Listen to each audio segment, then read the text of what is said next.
Students, today we're going to talk about environmental ethics.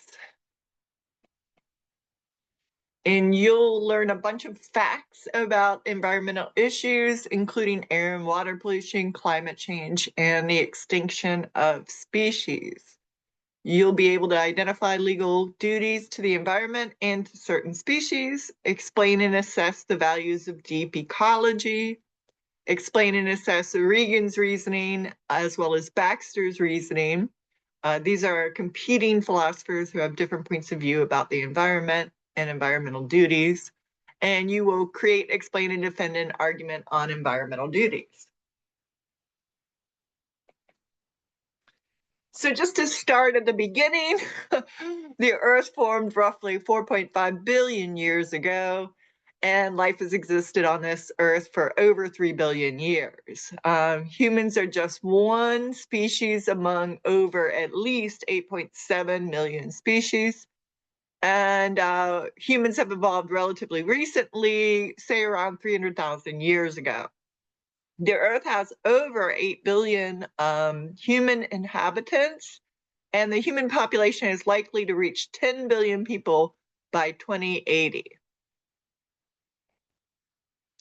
We're going to start with our first environmentalist. It's Arne Naess. He was born in 1912 and died in 2009. He's from Oslo, Norway, and he's a ranger for his class for D&D, and his alignment is chaotic good. He's an adventurer, an environmental activist, a philosopher, and an avid mountaineer.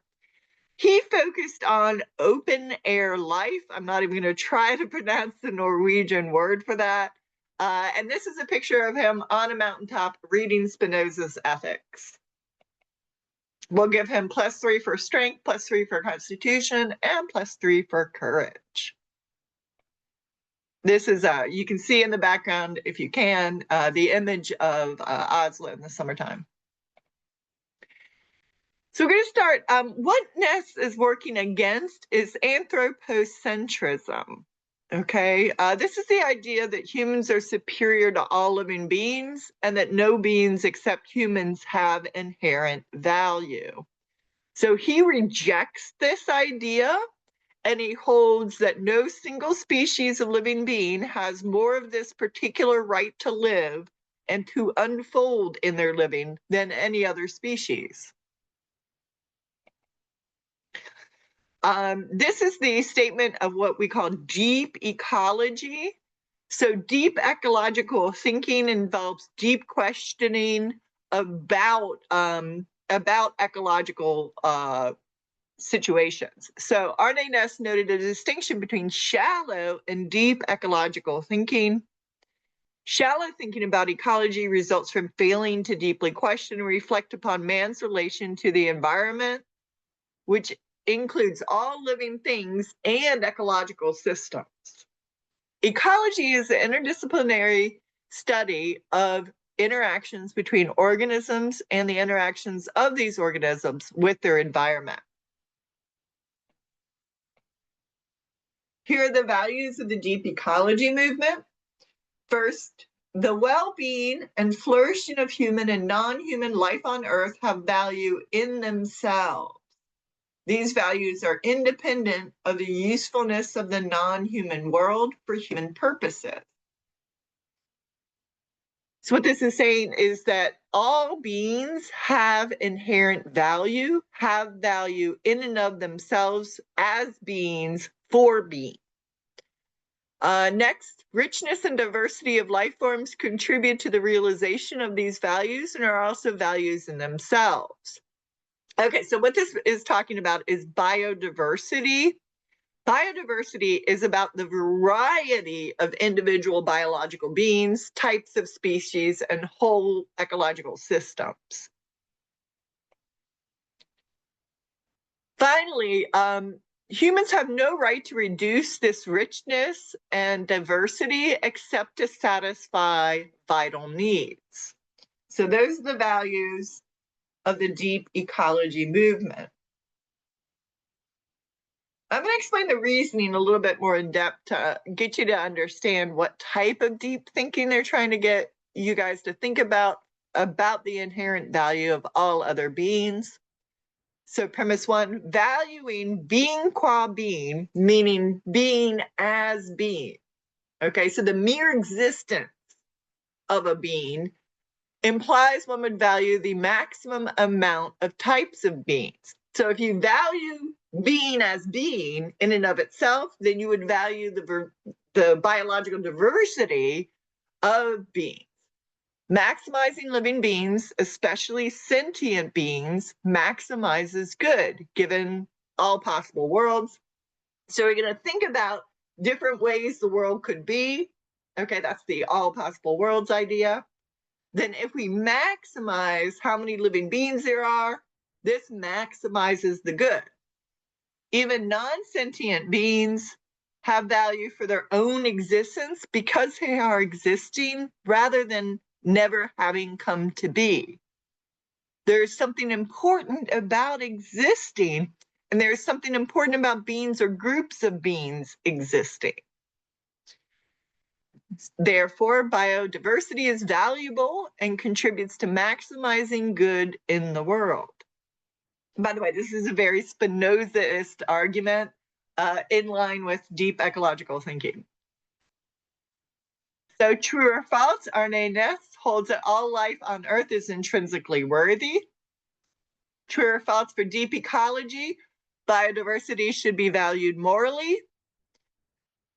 And next, you're going to match the deep ecology movement to the principle or environmental activity. So the first deep ecology movement is about the well-being of all life on Earth having values in themselves. The second is about biodiversity and the richness of life forms. And finally, humans having no right to reduce richness. So A, only use animals if there is no other way to preserve human life. B, preventing development to preserve vital habitat so inhabitants may prosper. And C, working for biodiversity generally. So match those to the deep ecological principles. I want to talk briefly about cognitive biases before we get into facts about the environment. There's a lot of misinformation and disinformation that inhabits the public space about environmental issues. So before we even talk about them, I want to talk about cognitive biases. So cognitive biases are habits of thought that are non-truth preserving. They fail to correctly interpret information, and they lead to false beliefs and poor decision making. So the two most common biases that particularly appear when we talk about environmental issues is egocentric bias and sociocentric bias. So egocentric bias is believing based on what benefits oneself or what is preferable to oneself rather than good inquiry and objective facts. So why do you believe something? Because you want to believe it. Because it suits you, because it's in my economic interest to believe this, or it's not in my economic interest to believe it. So those are all egocentric bias, okay? Because you want to believe something is not sufficient reason for believing it. Next is sociocentric bias. This occurs when people uncritically accept a belief simply because it's advocated by their preferred social group. So instead of saying, I believe this because I want to, it's I believe this because that's how things are done around here. Because my community rejects that, I reject that too. These are all sociocentric bias. So we want to avoid these sort of natural reflex reactions to information that is discomforting. So match a statement to whether it offers sociocentric or egocentric bias in place of good reasoning from evidence. 1, because it would undermine a beloved cultural tradition. 2, because it would make me look incompetent or inaccurate. 3, because I desperately hope it is so. 4, because that is what we have always been taught. For this, I really want you to focus on both reflecting on each of these deep ethical questionings, okay, or considerations, but I also need you to categorize these per the type of theory that best characterizes it. So is this a virtue ethics question? Is this deontological? Or is this consequentialist? So first, what are my individual duties towards the environment? Both what must I do and what must I not do? Next, what are the collective duties? So what are general duties for everybody all together in that culture or society? What is my duty to help change the collective duties? For example, in our culture, voting, advocating, organizing, lobbying, protesting, up to civil disobedience. Or educating, studying, writing, and publishing to change opinions. 4, are there moral exemplars I might emulate to make myself a better person? Again, we're trying to figure out if these are virtue ethics, deontological, or consequentialist for the next questions, but I also want you to consider these yourself. What is my impact on the environment, and how can I maximize happiness by lowering my impact? What are the likely future problems that will result from current policies and human activity? Am I consistently being the kind of person who reflects on my commitments to environmental duties? Am I environmentally ascetic? Meaning, do I try to be minimalist in my approach to, say, consumerism and ownership? Do I reduce my desires and my impact? Do I habitually imagine what it's like for other beings who are affected? And what bad practices that aren't reflective of my values must I work on eliminating?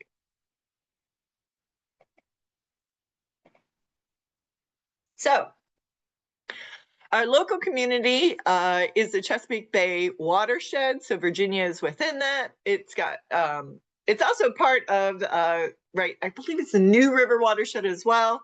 But the majority of Virginia is in Chesapeake Bay watershed, which itself extends all the way up to New York, okay? Well, reaches into New York. 64,000 square miles. The population that lives in this watershed is 17 million. It was formed about 12,000 years ago as glaciers melted and flooded the Susquehanna River Valley. The Chesapeake Bay is North America's largest estuary and the world's 3rd largest estuary. It supports 3,600 species of plant and animal life, including more than 300 fish species and 2,700 plant types. Pollution is regulated by federal laws.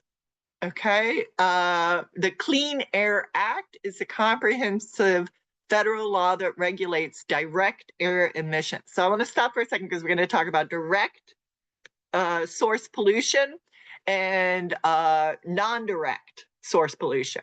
So for direct, what we're talking about is smokestacks and emissions into the air directly. Okay, indirect can result from other things. Okay, so we can pollute the air, but not in other ways than through a smokestack. So the Clean Water Act regulates directly piped sources for pollution of the waterways. So for the Clean Water Act, this has the same idea. If we have like pipelines with water being emitted into, say, the James River, then the Clean Water Act controls that. It, however, does not control indirect pollution, for example, from fertilizer, manure, human waste, things like that. For non-direct pollution, like too much fertilizer in the water from runoff, Virginia has the TMDL, Total Mandatory Daily Load, a pollution diet to introduce better practices for containing indirect sources of pollution. So the Environmental Protection Agency is a federal agency that was formed in 1970 to help protect the environment. It monitors air and water quality and requires the localities fix their pollution problems. So these are just some of the federal laws that we have, as well as state mandates that control air and water pollution. For the problem of the extinction of species, which is real and ongoing, we have the Convention on International Trade in Endangered Species of Wild Fauna and Flora, okay, which is what is agreed upon internationally. We also have the Migratory Bird Act that protects most types of birds in the United States. The Federal Endangered Species Act conserves threatened beings and the ecosystems on which they depend, and it protects over 1,400 specific species. Now I want to talk specifically about facts about pollution. So first we're going to start with water pollution. Water pollution, 1 in 9 worldwide, 1 in 9 people use water from unimproved and unsafe sources, okay? Over 40% of rivers in the US are considered unsafe to swim in. Normally this is because they have too high a level of bacteria or other things often that come from human waste in the water. 60% of water for consumption in the US comes from streams and rivers, and over 40% of tap water has PFAS, which are forever chemical contamination. We have a particular problem with that in Virginia. We also have other water pollution problems in Virginia. For us, because we have the Chesapeake Bay is extremely shallow. We have serious problems with non-point source water pollution, okay? So here I have an image that I've borrowed to demonstrate the science of non-point source pollution. And we can see that nitrogen and phosphorus are inputted in from various activity, for example, farming, or industrial activity, or even just when you put fertilizer on your lawn when it doesn't need it, and then it rains, it just goes off into the water. Once we get fertilizer in the water, nitrogen and phosphorus in particular, they help algae bloom. They're fertilizing the algae. And when the algae is fertilized, then that takes all the oxygen, okay, out of the water. Okay, and then the animals that need a lot of oxygen, the bigger fishies, for example, then they can't survive there. This creates what we call dead zones in the Chesapeake Bay. Okay, and that's why we worry about nitrogen and phosphorus, is for these algae blooms and the subsequent dead zones that it creates. We also sediments, mostly from construction, right, and moving of large areas of land.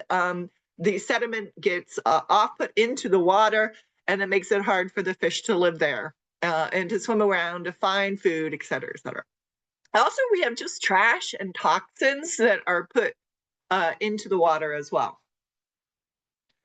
Sometimes, because of the way smokestacks work, okay, what they do is they'll emit certain types of toxins, and that'll go up into the air, and then it'll go into the water. For example, that's how we get mercury in the water, and mercury in the water causes problems for the fish, especially large fish, but it also causes problems for humans who want to eat these fish that have mercury in them.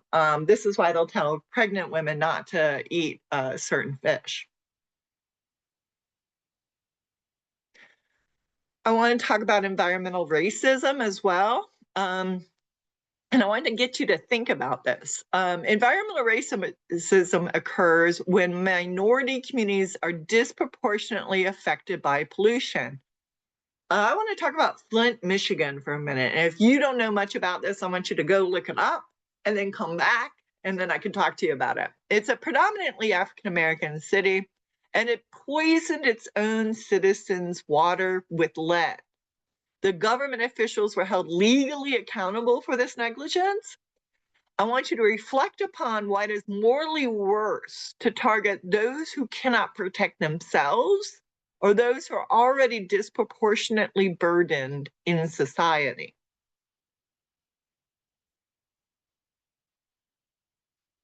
Okay, here we have an image of the Chesapeake Bay watershed and the Chesapeake Bay airshed. Okay, so now you can see what I've been talking about a little bit better. And also I want to talk about the airshed in particular. So the World Health Organization estimates that air pollution contributes to 1 in 8 deaths worldwide. This is particularly problematic for people who have asthma or other chronic respiratory conditions, okay, and also people who live in places wherein they need to burn things in order to provide heat, okay, or they live where there's tons of cars and very little air to breathe, so smoggy places as well. So a recent study suggests that around 150,000 deaths in the US each year are also exacerbated by air pollution. The Chesapeake Bay airshed, for us, much of the air originates in areas of the Midwest dominated by polluted emissions from power plants and motor vehicles. Because of the way the air comes, it comes across like this, okay? So basically the amount from outside sources essentially doubles the amount of Virginia's air pollution. This heavy air pollution load causes human health problems, particularly, particularly when it's exacerbated by being near exhaust from vehicles as well. Main sources of air pollution, well, coal-fired power plants, industrial pollution, and anything that's fossil fuel burning transportation. So coal-fired power plants are a major source of air and water pollution. One coal-fired power plant in Chester remains one of the top polluters in the entire US. It emits millions of tons of carbon dioxide, nitrous oxide, sulfur dioxide, thousands of pounds of arsenic, lead, nickel, chromium, and hundreds of pounds of mercury.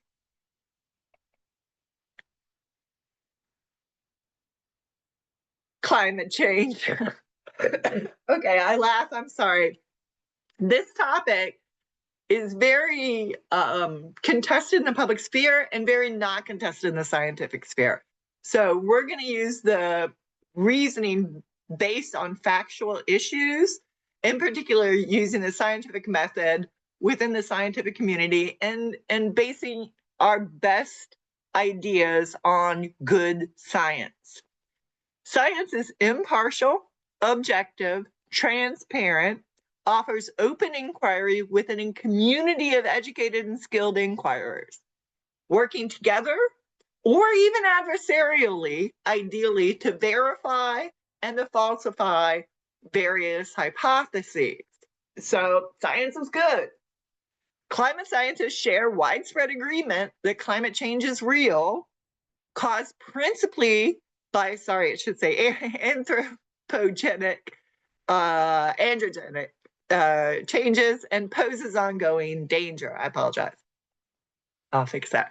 97% of climate scientists hold that climate warming trends over the past century are very likely due to human activities.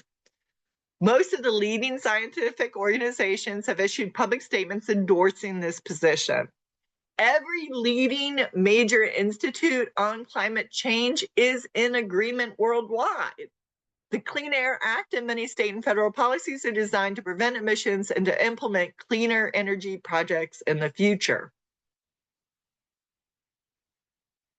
Now, I don't know how much you know about climate change, so I want to give you the opportunity to actually check out good scientific reasoning and good scientific arguments, okay?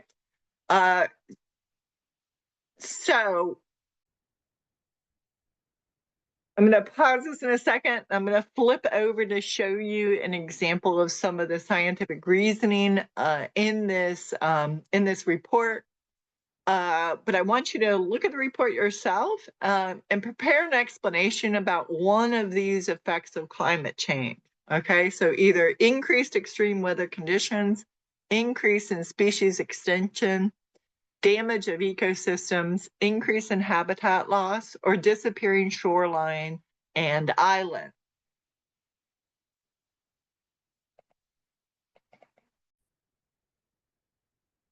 So this is the way that they're going to report it as good scientists. They're going to look at the different things and look for agreement, okay, and how much confidence they have that their claims are the case, okay?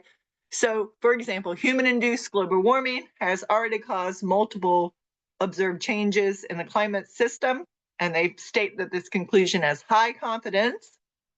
And then they talk about some of these changes. Changes include increases in both land and ocean temperatures, as well as more frequent heat waves in most land regions. Okay, and this specifically, the sub-conclusion is also high confidence. So this gives you an idea about it. When they don't have high confidence, they'll say medium confidence, for example, or they won't make the claims if they don't have confidence that the claims are the case.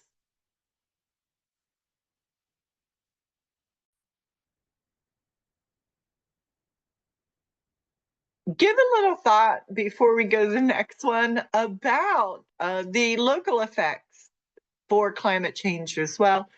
Have we seen increased extreme weather conditions, increase in species extinction, damage to our ecosystems, increase in habitat loss, and particularly disappearing shorelines and islands? Do research on your own using reputable popular science websites which have lost shoreline, whole islands, or habitats, which species have become extinct recently, which ecosystems have been damaged, and which have been devastated recently by extreme weather events like 500-year floods. I'll tell you, one of our precious species in the state of Virginia is the red-cockaded woodpecker. While it might be more prevalent elsewhere, it's got a really limited range. There's only one of 15,000 left in the U.S. and whole, but in Virginia, there's only one known longleaf pine habitat left for them to live in. Okay. They're actually competing in particular with their own bigger neighbor, the pileated woodpecker, not an invasive species. And also because of habitat loss, these pine savannas that they need are no longer prevalent. So both habitat loss has caused them to reduce in numbers as well as direct competition. In particular, pileated woodpecker. I know, you probably don't care. Pileated woodpecker drills holes in the red-cockaded woodpecker's home to make it bigger, okay, thus taking over its habitat.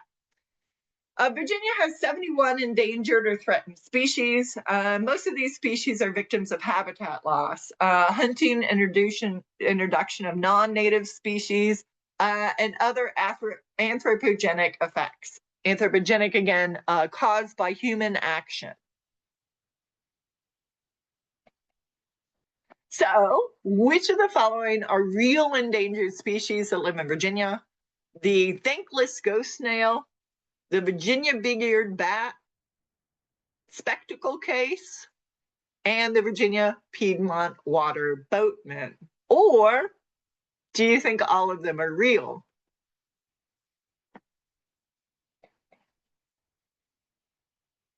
Scientists hypothesize that we are currently in a sixth mass extinction event. So there's been 5 mass extinctions. We can think of the dinosaurs as one of the examples you might know about. And although extinction is a natural phenomenon, it occurs at a natural background rate of about 1 to 5 species a year. Okay, again, given millions of species. But right now, species are going to extinct at between 1,000 and 10,000 times that rate. Best scientific estimates hold that there are about 14,000 to 35,000 endangered species in the US, which is about 7 to 18% of the species in the US are endangered. Now, I want you to think about this. Which federal law or state policy covers which anthropogenic effect? The near extinction of the red-cockaded woodpecker, pollution from smokestacks, pollution from pipes into rivers, pollution from runoff, and increased extreme weather events. So these are the Endangered Species Act, Clean Water Act, Clean Air Act, and the Water Pollution Diet. Now we'll talk about our two competing philosophical views. In particular, we'll talk about Tom Regan and we'll talk about Baxter. So Regan, born 1938, died 2017, hometown Pittsburgh, PA, where I went to school up in Pitt and at Carnegie Mellon. So yay, Pittsburgh. He's a philosophy professor. He graduated from UVA philosophy, and he's won international awards for ecological work and animal rights advocacy. Tom Regan holds that there are processes we often take for granted that we should consider morally. So I want you to read the article, We Are What We Eat, and I'm going to go over some basic points within the article. So the way Americans produce and consume food in particular affects the environment, causes harm, and even threatens species with extinction. Some example of practices that have harmful effects. Pesticides and other petrochemicals cause air and water pollution, as well as human health problems. Monocultural, meaning only growing one crop at a time. Monocultural, industrialized agriculture and factory farming cause habitat loss, species extinction, and miserable lives for animals. Burning fossil fuels for energy causes acid rain, dead lakes, air and water pollution, mercury, and other heavy metal poisoning. Eating animals is harmful to animal relationships, lives, and health. Living in increasingly larger urban centers causes harm to individuals, species, and ecosystems. So these are examples, according to Regan, about practices that Americans participate in regularly that have harmful impacts. So he argues that one must consider the cost to other beings when making a decision that affects the environment. So, for example, if you have pesticide residue on foods, this introduces carcinogens and poisons into the environment.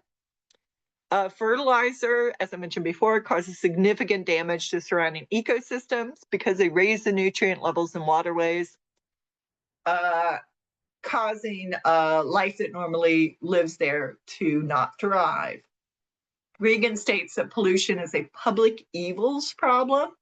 It's public because pollution travels, harming or risking harm for people in general, the public at large. And it's evil because the effects of pollution on those who are exposed are either actually or potentially harmful. His conclusion, given the damage pollution has on other beings, because it is a public evil, humans must consider these effects when choosing to participate in these practices. So active learning exercise, true or false? Regan argues that it is one's moral duty to consider the effect on animals from factory farming and from loss of habitat. True or false? In We Are What We Eat, Regan argues it's morally necessary to be a vegetarian. True or false? Regan holds that the rights of humans always outweighs the rights of ecosystems or non-human animals. If you're unclear about any of these answers, go reread the article. We'll finish with William Baxter. William Baxter's article, People Are Penguins, A Case for Optimal Pollution, gives a utilitarian viewpoint. It's almost rights-oriented at some points, but it talks a lot about maximizing utility. William Baxter holds any public goods problem must be stated so the objective is clear. If somebody says, right, we want no pollution. There's no way in reality that we can have no pollution. So his argument is going to focus on optimal pollution, the level of pollution that we would consider acceptable as humans, given other things that we care about. So he contends that there are 4 major goals or criteria in attempting to frame solutions to problems of human organization. Goal 1, people should be free to do what they please unless their actions interfere with the interests of other human beings. Goal 2, wasting resources is a bad thing. Goal 3, every human being should be afforded dignity and treated treated equally for every human being. And every human being deserves a minimal satisfaction of their interests. So those are the 4 goals that he looks for when weighing costs and benefits for different activities. Baxter gives the hypothetical case of penguins being poisoned by DDTs or a pesticide, which was made for human food production. Baxter is very clear. He states my criteria are oriented to people, not penguins. Let's go back one. Again, for all of his goals, these are all oriented towards goals for human well-being. He does not hold that penguins as individuals or as a whole species have inherent value. Okay? One should recognize that we are aiming, he says, what we are aiming for is air and water clean to the needs of man alone. He concludes that environmental ethics' real objective is not clean air or clean water, but rather an optimal level of pollution. So he gives the example of a river cleanup. Okay, so we can imagine the amount of time and labor that's expended on a river cleanup. The same public money, labor, and skills could be diverted to, for example, building a hospital, or he suggests having more symphony orchestras. And this trade-off is essential to consider. We should only give up other services and goods in order to do pollution projects up to the point that we value the next hospital that we would have to do without when we value the next unit of environmental improvement that the diverted resources would create. Okay, so true or false?